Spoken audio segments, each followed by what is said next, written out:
আমার সাথে মোশাররফ ভাইয়েরই কাজ হয়েছে আর তানজি কাপুর।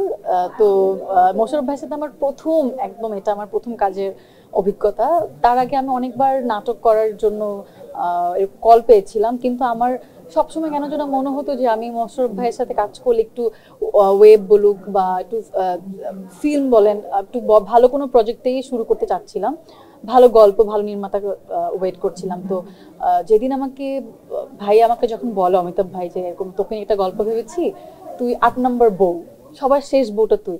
আমি বললাম, এতগুলো বউয়ের মাঝে আমি যেহেতু কাজ করবো, আসলে আমার চরিত্রের ইম্প্যাক্ট কতটা থাকবে, আমি একটু ভয় ছিলাম।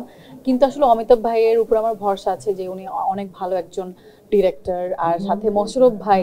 তো আমার মনে হয় মোশাররফ ভাই থাকলে সেই কাজ এমনিতেই মানুষ উপভোগ করে, মানুষ মোশাররফ ভাইকে খুব পছন্দ করে। আর আমিও খুবই লাকি যে মোশাররফ ভাইয়ের সাথে কাজ করার সুযোগ পেয়েছি এত অল্প বয়সে, তার ৮ নম্বর বউ হিসেবে। তো তো ভালো এক্সপিরিয়েন্স, আসলে ভালো। আর খুবই মজা হয়েছে, এটা দেখলে মানুষ বুঝবে আমার ডায়লগ আর মোশাররফ ভাইয়ের ডায়লগগুলো খুবই ইন্টারেস্টিং আসলে।